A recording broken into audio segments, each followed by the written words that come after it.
Hello everyone, welcome to physics OH। आज हम बात करने वाले हैं स्टोरी ऑफ लाइट के बारे में।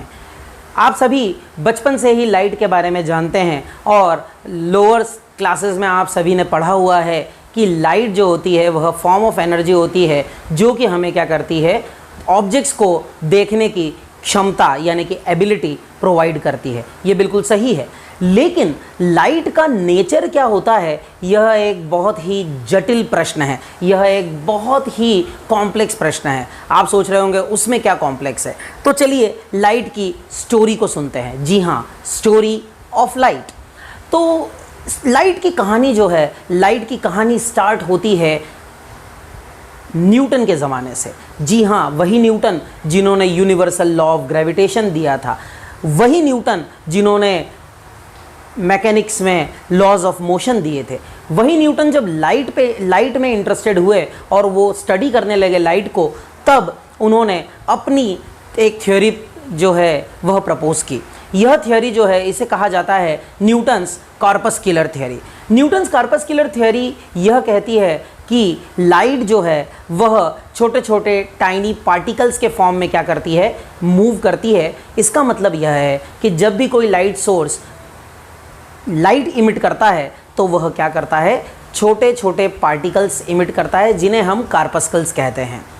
यह थ्योरी बड़ी इंटरेस्टिंग थ्योरी थी और बेसिकली यह थ्योरी जो है रिफ्लेक्शन और रिफ्रैक्शन को एक्सप्लेन भी कर पाई, जो कि उस समय एक्सपेरिमेंटल फिनोमिनन थे। लेकिन बाद में यह हुआ कि ये जब रिफ्लेक्शन और रिफ्रैक्शन को यह थ्योरी एक्सप्लेन कर रही थी, उस समय या इस थ्योरी में कुछ ऐसे अजम्पशंस किए गए थे जिन्हें न्यूटन एक्चुअली जस्टिफाई नहीं कर पाए। ठीक है, but Newton was actually an influential personality of his time. उनके समय के वो एक इन्फ्लुएंशियल पर्सनालिटी थे और इसके कारण उसका कोई ज़्यादा विरोध नहीं कर पाया। लेकिन बात, और उसी समय न्यूटन के कंटेम्प्रेरी थे हाइजेन ने कहा था कि लाइट जो है वह पार्टिकल नहीं होती है, अपितु वह वेव होती है, अर्थात लाइट का नेचर जो है वह वेव नेचर होता है। लेकिन क्योंकि न्यूटन एक इन्फ्लुएंशियल पर्सनालिटी थे, इसलिए उस समय हाइजेन की बात को किसी ने सुना नहीं, क्योंकि ये एक यंग साइंटिस्ट थे उस समय। फिर ये हुआ कि एक्सपेरिमेंटल ऑब्जर्वेशंस हुए। आप भले ही कितने ही इन्फ्लुएंशियल हो, लेकिन साइंस की यह खासियत है कि अगर एक एक्सपेरिमेंट या एक ऑब्जर्वेशन ऐसा आ जाए जो कि आपके ऑब्जर्वेशंस को, आपकी थ्योरी को क्वेश्चन करता हो या आपकी थ्योरी उसे एक्सप्लेन नहीं कर पाए, तो आपकी थ्योरी जो है वो कोलैप्स हो जाएगी। यही न्यूटन की थ्योरी के साथ भी हुआ। उस समय स्पीड ऑफ लाइट से रिलेटेड कुछ एक्सपेरिमेंट्स हो रहे थे और स्पीड ऑफ लाइट से रिलेटेड एक्सपेरिमेंट्स में साइंटिस्ट ने स्पीड ऑफ लाइट को कैलकुलेट किया डिफरेंट मीडिया में, और यह कैलकुलेट करने के बाद में, यह मेजर करने के बाद में वे इस कंक्लूजन पर पहुंचे कि स्पीड ऑफ लाइट जो होती है वह रेरर मीडियम में फास्टर होती है as compare to denser medium, जो कि एक्चुअली न्यूटन थ्योरी के अपोजिट था। क्योंकि न्यूटन की जो कॉर्पस्कुलर थ्योरी थी उसमें इसका जस्ट अपोजिट माना गया था, दैट इज़ कि स्पीड ऑफ लाइट जो होती है वह डेंसर मीडियम में ज़्यादा होती है as compare to rarer medium. अब यह फिर से एक बड़ा प्रश्न चिन्ह था न्यूटन्स की कॉर्पस्कुलर थ्योरी पे, और इसलिए न्यूटन्स कॉर्पस्कुलर थ्योरी यहाँ फेल हो गई, क्योंकि वह इन एक्सपेरिमेंटल ऑब्जर्वेशंस को एक्सप्लेन नहीं कर पाई। अब फिर से यह प्रश्न सामने आ गया था कि what is the nature of light. Newton ने थोड़े समय के लिए, थोड़े सालों के लिए, थोड़े ईयर्स के लिए यह बता दिया था कि लाइट जो है वह कॉर्पस्कल्स है, लेकिन यह थ्योरी फेल हो गई। अब लोगों ने उस यंग साइंटिस्ट जिनका नाम हाइजेन था, उनकी थ्योरी को सीरियसली लेना प्रारंभ किया, और उस थ्योरी जिसमें यह सजेस्ट किया था कि लाइट जो है वह एक वेव है, इस थ्योरी से लोग जो हैं एक्सपेरिमेंटल फिनोमिनन को एक्सप्लेन करने की कोशिश करने लगे। हाइजेन की थ्योरी एक बहुत अच्छी थ्योरी थी क्योंकि वह रिफ्लेक्शन को एक्सप्लेन कर पा रही थी। इसके अतिरिक्त यह भी था कि इस थ्योरी की एक खासियत यह थी कि speed of light in rarer medium was greater than speed of light in denser medium, जो कि एक्चुअली एक्सपेरिमेंटल ऑब्जर्वेशंस को क्या कर रही थी, सपोर्ट कर रही थी। चलिए, यहाँ पर तो बात फिक्स होते हुए दिख रही थी कि nature of light wavy nature हो रहा था, लेकिन यहाँ कहानी में ट्विस्ट आ जाता है। जब हाइजन अपनी थियोरी दे रहे थे उस समय उन्होंने यह अज्यूम किया था कि लाइट जो है वह मैकेनिकल वेव होती है। आप जानते हैं मैकेनिकल वेव्स वो वेव्स होती हैं जिन्हें एक्चुअली मीडियम की आवश्यकता होती है ट्रैवल करने के लिए, लेकिन अगर हम देखें तो हमारे आसपास तो कोई मीडियम स्पेस में तो पाया नहीं जाता है, तो फिर यह माना गया कि हो सकता है कि कोई मीडियम होगा। तो इस थ्योरी को एक्चुअली इस तरह से सपोर्ट किया गया। हाइजन ने अपनी थ्योरी में यह माना था कि इंटायर यूनिवर्स, संपूर्ण ब्रह्मांड, पूरी जो कायनात है वह एक मीडियम से क्या है, फिल्ड है, और उसे इन्होंने ईथर कहा था। लेकिन प्रॉब्लम यह हो गई कि ईथर का एक्सपेरिमेंटल जस्टिफिकेशन मिल नहीं पाया, एक्सपेरिमेंटली यह प्रूव नहीं हो पाया कि ईथर पाया जाता है। इसका मतलब है अगर यह नहीं मिल पाया, इसका सीधा सा मतलब यह था कि हाइजन की थ्योरी जो है उस पर एक बड़ा प्रश्न चिन्ह लग चुका था कि क्या यह थ्योरी सही है। फिर से प्रश्न वहीं घूम फिर कर आ गया कि what is the nature of light. अब इस प्रश्न को हल करने के लिए एक नए साइंटिस्ट और एक नई थ्योरी के साथ आए। उन्होंने कहा कि लाइट का नेचर जो है वो वेव नेचर ही होता है, लेकिन यह कुछ स्पेशल टाइप ऑफ वेव्स होती हैं। इन वेव्स को उन्होंने कहा इलेक्ट्रोमैग्नेटिक वेव्स। उन्होंने कहा कि लाइट जो है वह इलेक्ट्रोमैग्नेटिक वेव्स है। इलेक्ट्रोमैग्नेटिक वेव्स कुछ ऐसी वेव्स होती हैं जिन्हें ट्रैवल करने के लिए एक्चुअली मीडियम की ज़रूरत ही नहीं होती है। Problem solve. अगर आपको मीडियम की ज़रूरत नहीं है तो लाइट जो है वह आराम से ट्रैवल कर सकती है बिना किसी मीडियम के। ये साइंटिस्ट थे J.C. Maxwell, James Clerk Maxwell. James Clerk Maxwell ने अपनी इलेक्ट्रोमैग्नेटिक वेव थ्योरी में यह प्रूव किया कि लाइट जो है वह इलेक्ट्रोमैग्नेटिक रेडिएशंस होती हैं। और ऐसा कहा जाता है कि उन्होंने जो मैक्सवेल्स इक्वेशन दी थी, 4 मैक्सवेल्स इक्वेशन जो दी थी, उन्हें ऐसा कहा जाता है कि was it God who wrote these lines, यानी कि क्या वह ईश्वर थे, ईश्वर हैं जिन्होंने यह लाइंस लिखी हैं, क्योंकि वह बहुत ही इम्पॉर्टेंट इक्वेशंस थी जिससे कि पूरा इलेक्ट्रोमैग्नेटिक थ्योरी जो है जिस पर बेस्ड है।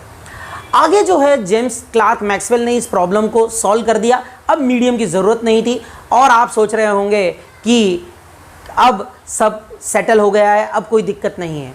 लेकिन अक्सर ऐसा होता है कि अगर हम जब ज़्यादा प्रसन्न होते हैं तो उसी समय कुछ ना कुछ प्रॉब्लम आ जाती है, और वही हुआ। और यहाँ एक प्रॉब्लम नहीं, 3 प्रॉब्लम्स आ गई। पहली प्रॉब्लम जो आई वह थी ब्लैक बॉडी रेडिएशन, ठीक है। इसके बाद में जो दूसरी प्रॉब्लम आई वह थी कॉम्पटन स्कैटरिंग, और लास्ट में एक और प्रॉब्लम आई वह थी फोटो इलेक्ट्रिक इफेक्ट। ये 3 एक्सपेरिमेंटल ऑब्जर्वेशंस ऐसे एक्सपेरिमेंटल ऑब्जर्वेशंस थे जिन्होंने एक्चुअली इलेक्ट्रोमैग्नेटिक वेव थ्योरी पर बहुत बड़ा प्रश्न चिन्ह लगा दिया। ये तीनों ही ऑब्जर्वेशंस ऐसे थे, ये तीनों ही एक्सपेरिमेंट्स ऐसे थे जिनको एक्सप्लेन करने में एक्चुअली इलेक्ट्रोमैग्नेटिक वेव थ्योरी बिल्कुल फेल हो गई, और आप कह सकते हैं एक सेंस में वो पूरी कोलैप्स हो गई। तो इलेक्ट्रोमैग्नेटिक वेव थ्योरी न तो ब्लैक बॉडी रेडिएशन को एक्सप्लेन कर पाई, न कॉम्पटन स्कैटरिंग को एक्सप्लेन कर पाई, और न ही एक्सपेरिमेंटल फिनोमेनन जो कि फोटो इलेक्ट्रिक इफेक्ट था उसे एक्सप्लेन कर पाई। पूरी तरह फेल हो गई। अब बात आई कि जब यह पूरी तरह फेल हो गई तो अब क्या होगा, और यह प्रश्न एक बड़ा प्रश्न बनता जा रहा था कि अब लाइट है क्या, what is the nature of light. अब देखिए, इस प्रश्न का जो उत्तर है, इस प्रश्न का उत्तर एक्चुअली ब्लैक बॉडी रेडिएशन को स्टडी करते समय मैक्स प्लैंक नाम के साइंटिस्ट ने निकाल लिया। मैक्स प्लैंक जो थे उन्होंने ब्लैक बॉडी रेडिएशन को स्टडी करते समय यह सजेस्ट किया कि हम ब्लैक बॉडी रेडिएशन को एक्सप्लेन कर सकते हैं यदि हम मान लें कि इमिशन और एब्जॉर्प्शन ऑफ रेडिएशन जो होता है वह एक्चुअली कंटिन्यूअस नहीं होता है, पर वह डिस्क्रीट एनर्जी पैकेट्स में होता है, यानी कि energy is proportional to nu E equals to h nu, जहां पर एच प्लैंक्स कांस्टेंट होता है।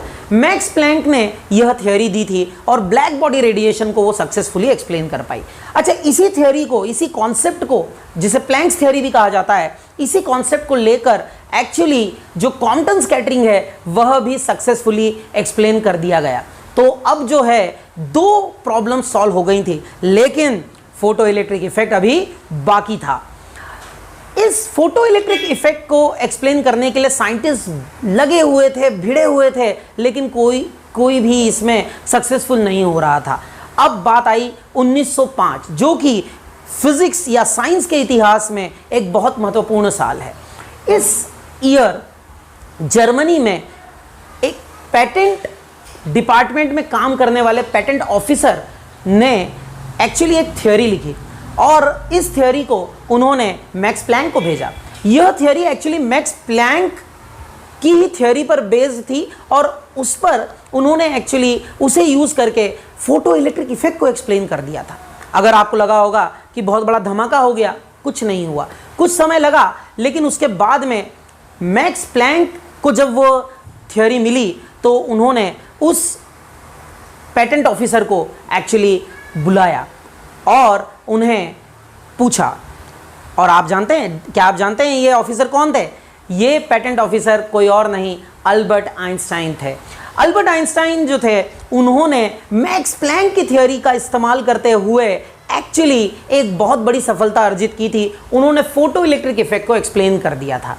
ये एक बहुत बड़ी सफलता थी। मैक्स प्लैंक की थ्योरी से फोटो इलेक्ट्रिक इफेक्ट एक्सप्लेन हो गया, लेकिन यह सफलता होते होते एक समस्या भी बन गई। अब क्यों बन गई उसके बारे में मैं बात करता हूं। आप ध्यान से समझिए कि जो मैक्स प्लैंक की थ्योरी थी उसको जब आइंस्टाइन ने लिया, तब उन्होंने कहा कि एक्चुअली आपको फोटो इलेक्ट्रिक इफेक्ट अगर एक्सप्लेन करना है तो आपको मानना होगा कि एब्जॉर्प्शन ऑफ रेडिएशन या लाइट जो है वह छोटे छोटे एनर्जी पैकेट्स के फॉर्म में ट्रैवल करता है, जिसे आप कहेंगे क्वांटा। ओके, जिसे आप कहेंगे quanta of energy, that is photons.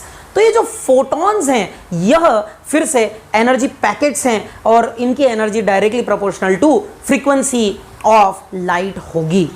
Interesting. लेकिन आप सोचिए मैं बोला क्या हूं और आइंस्टाइन ने कहा क्या था? उन्होंने कहा था एनर्जी पैकेट्स, यानी कि लाइट एनर्जी पैकेट्स के फॉर्म में ट्रेवल कर रही है। अरे भाई, यही तो न्यूटन ने भी कहा था कि लाइट जो है वह पार्टिकल्स के फॉर्म में होती है। चाहे पैकेट्स कहो या पार्टिकल, बात तो लगभग एक ही है ना।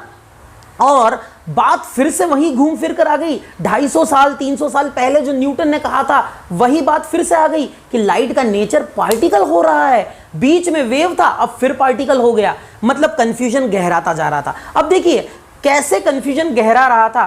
कुछ ऐसे फिनोमेनन थे लाइट से रिलेटेड जिनको आप नहीं एक्सप्लेन कर सकते थे जब तक कि आप मान लें कि लाइट का नेचर वेव नेचर है। जैसे कि आप interference, diffraction, polarisation, in phenomena को कभी भी एक्सप्लेन नहीं कर सकते थे यदि आप न माने कि लाइट का नेचर जो है वो वेव नेचर है।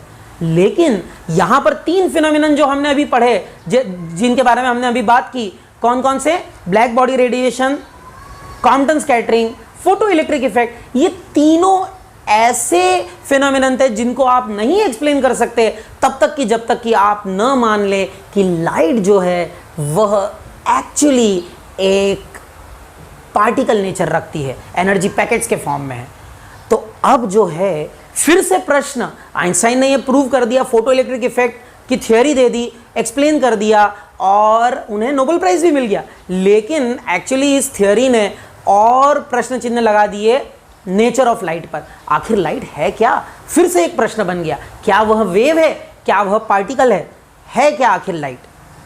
इस कंफ्यूजन को और आगे बढ़ाया, मैं कह रहा हूं सॉल्व नहीं हुआ, और आगे बढ़ाया डी ब्रॉगली ने। डी ब्रॉगली ने अपनी एक नई थ्योरी दी। इस थ्योरी को कहा जाता है वेव पार्टिकल ड्युअलिटी थ्योरी।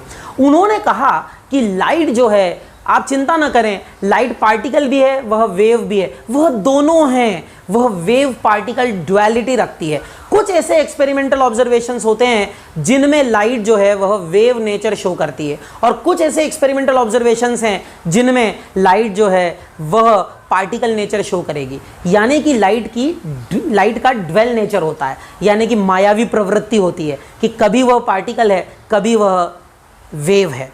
ये एक बहुत ही इंटरेस्टिंग थ्योरी थी, लेकिन एक्चुअली यह कन्वेंशनल नहीं थी। एक्चुअली यह उस समय के जो आप कह सकते हैं जो शास्त्र हैं उससे बिल्कुल अपोजिट थी, या कहें उसको सूट नहीं कर रही थी।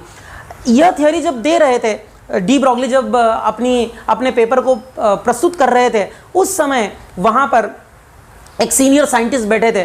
उन सीनियर साइंटिस्ट ने ये जब प्रेजेंट कर रहे थे कि वेव पार्टिकल ड्युअलिटी होता है, तो उन सीनियर साइंटिस्ट ने डी ब्रॉगली को रोका और बोला, excuse me mister de Broglie, what do you want to say? You want to say that light has both the natures particle and wave?